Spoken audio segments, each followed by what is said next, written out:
They smiled at me on my wedding day, but behind those smiles, they were already planning my downfall. They thought I was weak, just another naive wife. They had no idea I'd destroy their lies one by one. They smiled at me on my wedding day, every single one of them. My husband's mother, in her expensive silk gown, held my hands and said, "Welcome to the family, dear." His sister Rachel kissed my cheek and whispered, "We're so happy for you." And his father, stern but polite, nodded approvingly like I'd passed some silent test. But what I didn't know that day, under the soft music and flashing cameras, was that those smiles were rehearsed. Behind every warm word there was calculation. They weren't welcoming me, they were preparing to break me. My name is Emma Walker, and this is how I destroyed the family that tried to ruin me. When I married Ethan, I thought I was marrying love. He was charming, ambitious, the kind of man who made everyone believe in fairy tales again. We met at a charity event in Chicago. He spilled coffee on my dress, apologized with a laugh, and we talked the whole night. Ethan came from an old money family, the Kingsleys, people who loved appearances more than honesty. I grew up in a middle-class neighborhood, worked 2 jobs through college, and didn't have a family name that opened doors. To them, I was an outsider. At first, I tried to fit in. I wore the clothes his mother picked. I laughed at jokes I didn't find funny. I even learned which fork to use at their ridiculous formal dinners. But slowly, the cracks began to show. It started small, whispers behind my back. Rachel once accidentally left her phone on record while I was in the kitchen. Later that night, I heard her laughing with her friends in the next room. "She tries so hard to sound educated," she mocked. "You can tell she didn't grow up like us." Ethan brushed it off. "She's just immature, babe. Don't take it personally." Then it got worse. His mother began dropping hints that I wasn't good enough for Ethan. "You know, dear," she'd say sweetly, "Ethan's ex, Madison, used to host fundraisers for senators. You should try doing something like that instead of working so much." I worked as a freelance designer from home, something they all found unambitious. But the real poison came from Ethan's father, Charles Kingsley. He was a man obsessed with control, especially over the family reputation. One evening, he pulled me aside after dinner. "You seem like a nice girl, Emma," he said, swirling his wine glass. "But let's be honest, you're not what we pictured for our son. Don't embarrass us." Embarrass them, that word would haunt me. They began twisting little things, making me look unstable, emotional, dramatic. Rachel told Ethan I'd insulted her. His mother claimed I'd broken a vase out of anger. Charles hinted I was spending money irresponsibly. And Ethan? He started believing them. It wasn't long before the fights began. Every lie they told, he carried home. Every rumor he threw in my face. "Did you really tell my mom she's manipulative? Why did you delete Rachel's number from my phone? Dad said you were rude to him again. Can't you just try harder?"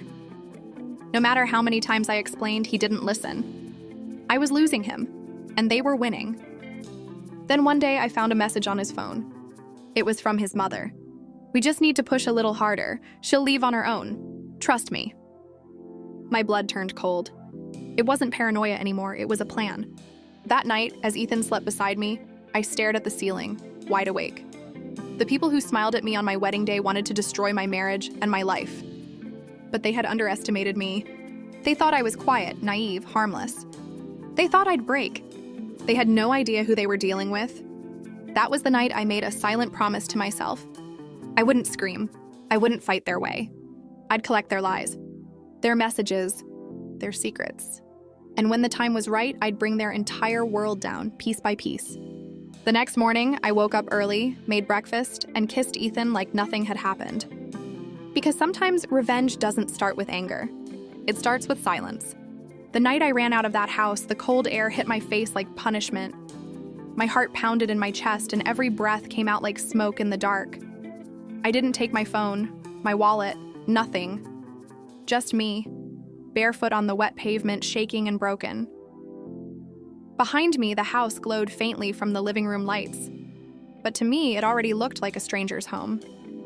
I walked until my legs gave up, and I found myself sitting on a bench near the empty park. The silence felt heavy. My mind played the last few hours on repeat. That camera, blinking red behind the frame, and my husband's calm, deceitful smile that now felt like a knife. I used to believe he loved me. That belief shattered with that tiny red light. For a long time, I just stared at my reflection in the puddle under my feet, a woman with mascara running down her face, trembling lips, and eyes full of questions. I asked myself, how long had he been watching me? Why? What did he want to see? When dawn arrived, I walked back. My hands were cold, my mind numb, but there was a storm brewing inside me. I wasn't going to cry anymore. I wasn't going to be silent. The moment I stepped inside the house, everything looked normal. Too normal. The faint smell of coffee, the sound of the fridge humming, the photo of our wedding smiling from the wall. But I saw it differently now. Every corner, every camera, every hidden shadow, it all felt like a trap I had lived in for years. I went straight to the bedroom. The camera was still there, blinking faintly behind the frame. I didn't touch it. Instead, I sat on the bed and whispered to myself, "You wanted to watch me, didn't you, Mark? Now, watch what I become." I picked up my phone from the bedside table. Dozens of missed calls from him. Dozens of messages. "Where are you? I'm sorry. It's not what you think. Please come home." Not what I think? He had placed a camera in my room. A room where I changed, cried, slept. A place where I thought I was safe. That night, I didn't reply. Instead, I searched online. How to detect hidden cameras. How to collect proof without alerting someone. How to trace surveillance devices. Hours passed. By morning, I knew what to do. For the next 2 days, I played my part perfectly. I cooked, I smiled faintly when he came home, I pretended to forgive him, all while secretly scanning every room with an app that detected hidden signals. What I found made my blood freeze. There were cameras in the dressing room, in the bathroom vent, even in the study. Every single one connected to his private server. That night, when he was asleep, I took my laptop, connected to his system, and saw the truth. Thousands of recordings, labeled, dated, categorized, all of me. Cooking, changing clothes, crying, sleeping. Every private moment I thought was mine. My hands shook as I clicked through the files. I couldn't breathe. It felt like dying, but staying alive to feel it. And then, something else caught my eye. A folder titled Project Control. Inside were videos of other women. I didn't recognize them at first. Some looked terrified, some unaware. Different faces, different rooms, all captured the same way. My husband wasn't just watching me, he had been watching others too, maybe clients, maybe strangers, maybe victims. That was the moment something inside me turned to steel. The woman who cried in the park was gone. The woman in the mirror that night looked different, colder, sharper, and frighteningly calm. I whispered to her reflection, "You're not a victim anymore." Over the next few days, I recorded everything. The locations of the cameras, the files on his system, his messages, his late-night calls. I backed up the data, sent copies to a private server. He noticed the change in me. "You're quiet lately," he said one evening, touching my arm. I smiled faintly. "Just tired, Mark, but don't worry. I'm watching everything now." He chuckled, not knowing the double meaning in my words. By the 5th day, I had enough evidence to destroy him, but I didn't want to just destroy. I wanted him to feel what I had felt. Powerless, watched, trapped. That night, I waited until he left for his office. I turned off the main Wi-Fi, set up a small device that looped old footage of me reading a book. So if he checked remotely, he'd think I was still home. Then I followed him. He went to a hotel on the edge of the city. I watched from a distance, hidden behind tinted glass. He entered room 407. After an hour, another woman arrived. I recorded everything. The same man who spied on me was now cheating too, or maybe manipulating someone else. When I got home, I stared at the footage for hours. But instead of pain, I felt purpose. For the first time, I wasn't reacting. I was acting. I knew this was only the beginning. Revenge wasn't going to be quick. It had to be perfect. The next morning, he came home pretending everything was fine. He kissed my forehead and said, "You know I love you, right?" I looked up at him, smiled sweetly, and said, "Of course, Mark, and I love watching you too." He laughed, unaware that hidden behind the flower vase on the shelf was my camera, recording his every move. When he walked away, I whispered softly to myself, "You taught me well." Because now the watcher was being watched. And soon he would learn what it feels like, to live in fear of your own reflection. I woke up that morning before sunrise, long before Mark stirred. The house was quiet. too quiet the way silence wraps itself around secrets. For the first time, I didn't feel fear inside these walls. Instead, I felt control. Every camera, every angle, every recording he once used to watch me now belonged to me. I had flipped his game and he didn't even know it yet.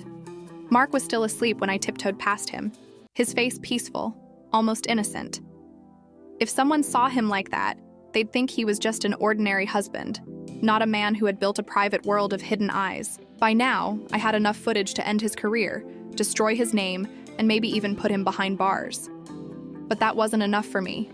He had taken something deeper than privacy. He had taken my dignity, my trust, my freedom inside my own skin. I didn't just want to expose him, I wanted him to feel it. So I decided to build a mirror, not a real one, but a reflection of what he had done. The first step was simple. I created a fake email under the name The Observer. From it, I sent Mark a single line. "You're being watched, just like her." No threats, no names, just that. That night, he came home looking uneasy. He poured himself a drink, stared at his phone for too long, and asked, "Did you notice anything strange lately? Someone following us?" I pretended to look worried. "No, why?" He shrugged, forcing a smile. "Just work stuff, don't worry about it." But I could see the small twitch in his jaw, the first sign of panic. He didn't know that I was the one tightening the string around him.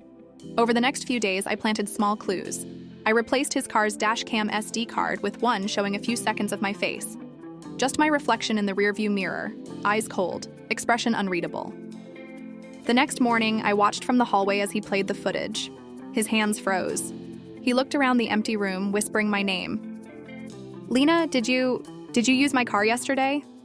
I tilted my head. "No, why?" He said nothing, just stared at the screen. I almost smiled. The watcher was finally being watched. The next move required more precision. I copied one of his own tricks, a tiny hidden camera disguised as a smoke detector. Except this time it was mine. I placed it right in his office at home, aimed at his desk. Every night I watched him, the way he nervously checked his phone, the way he deleted messages, the way he muttered under his breath. "Who are you?" He had no idea the ghost he feared was sitting across the hall. But the deeper I went into this game, the darker it became. One evening, I watched him sit on the bed, his face buried in his hands. For a moment, he looked human again. Broken, fragile. I almost felt sorry for him. Almost. Then my phone buzzed. Another message popped up from his secret folder. An unread email dated just 2 weeks before I found that first camera. It was from a name I didn't recognize, Tanya V. "You said you'd delete everything after the job was done. I trusted you, Mark. Don't make me regret it." My stomach twisted. I searched the name. There she was, one of the women from his hidden folder, the ones he recorded. I realized something horrifying. He wasn't just watching women. He was selling what he recorded. That night, I sat alone in the dark, the blue glow of the laptop reflecting on my face. My hands trembled, but my resolve grew stronger. This wasn't just about revenge anymore, it was justice. 2 nights later, I set the final trap. Mark was hosting a small gathering at our house, colleagues, investors, and his so-called friends. He had always liked showing off the perfect image of our marriage. I played along like always, the smiling, graceful wife. But this time, I had hidden something in plain sight. On the large TV in the living room, I loaded a slideshow of business presentation files. Except halfway through the evening, when Mark started speaking to his guests, I remotely switched the display. Instead of numbers and charts, the screen flickered, and then froze on a still image. A recording of me in our bedroom, changing clothes. The guests gasped. The room went silent. Mark turned pale. "What the hell? Turn that off!" he shouted, rushing toward the remote. But before he could, the next video began. Another woman, then another, and another. His face drained of color. He spun around, shouting, "This is fake. Someone hacked..." But no one believed him. I made sure of that. Every file had a timestamp, metadata, and even his own voice giving technical commands in the background. He looked at me with wide, desperate eyes, whispering, "Lena, what did you do?" I leaned close, smiled faintly, and whispered back, "Just watching, Mark, like you taught me." Within minutes, chaos erupted. His investors stormed out. His reputation, the image he had built for years, shattered in front of him. By the time the police arrived, he was sitting on the floor, trembling, speechless. That night, after they took him away, I stood by the same window where I once felt trapped. The moonlight fell on the camera behind the frame, the same one that started it all. I picked it up, turned it over in my hand, and whispered, "Game over." But even as I said it, I didn't feel peace, just silence, heavy, hollow silence. Because the truth was, somewhere along the line I had become him, watching, controlling, manipulating. And now, every time I looked in the mirror, I saw a reflection that frightened me. Not his, mine. That night, I deleted all the footage except one, the very first clip where I discovered the camera. I kept it as a reminder, not of pain, but of transformation. When I finally walked out of that house for the last time, I didn't look back.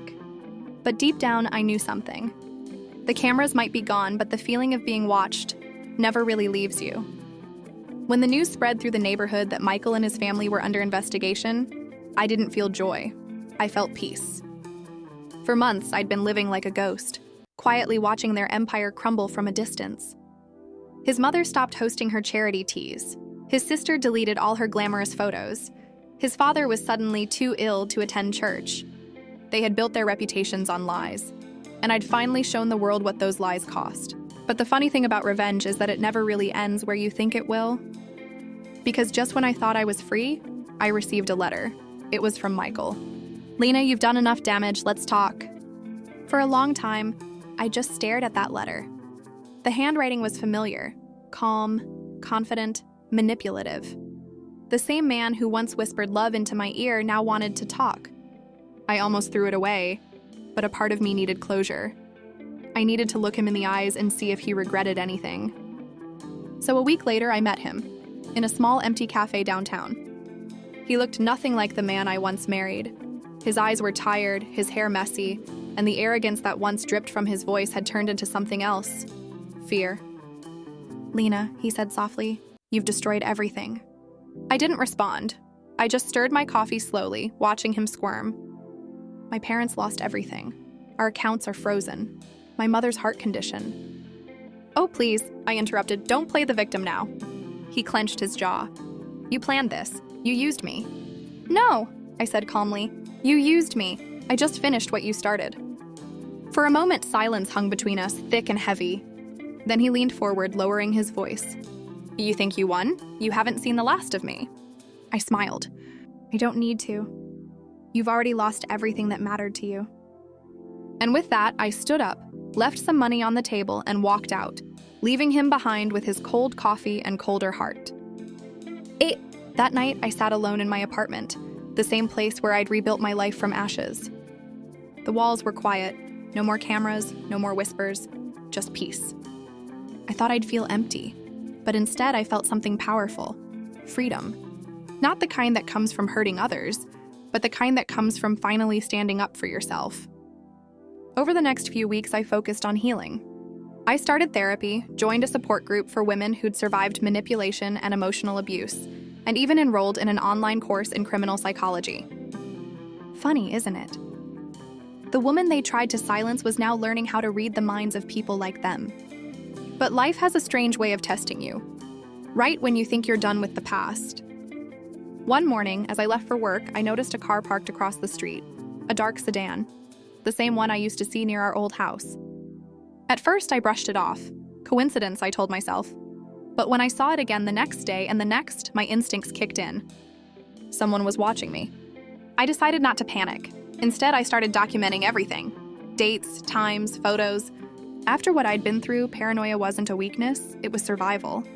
One evening, as I stepped out of my building, the sedan's door opened. A man stepped out, tall, familiar silhouette. "Michael, you think you're safe?" he said, his voice low, almost trembling. "You ruined my family. You'll pay for this." He took a step closer. But before he could say another word, 2 officers appeared from behind the corner. I smiled faintly. "Actually, Michael," I whispered, "you're the one being watched now." The officers handcuffed him on the spot.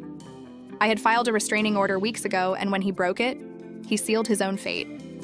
As they led him away, I finally exhaled, months of tension melting from my body. I didn't just take revenge, I took back my power. That night, I sat by the window, watching the city lights flicker in the distance. I thought about all the women who were still stuck in the same trap I had escaped from, believing silence was safety, believing endurance was love. No, love isn't supposed to make you feel small. It isn't supposed to take your voice away. I promised myself that from now on, I'd use my story to help others. To remind them that revenge isn't about hate, it's about justice. It's about reclaiming the life someone tried to steal from you. And as the clock struck midnight, I whispered to myself, it's over. But somewhere deep inside, I knew this wasn't just my ending. It was the beginning of 100 other women finding their strength too. When Michael was taken away in handcuffs that night, I thought it was finally over. But as I watched the flashing red and blue lights fade down the street, I realized something. Revenge had changed me. It had given me power, yes, but it had also taken pieces of my softness, my trust, my quiet joy. And I wanted them back. The next morning, I walked into the police station to give my final statement. The officer smiled gently when he saw me. "You did the right thing," he said. "I know," I replied softly, "but sometimes the right thing doesn't feel good right away."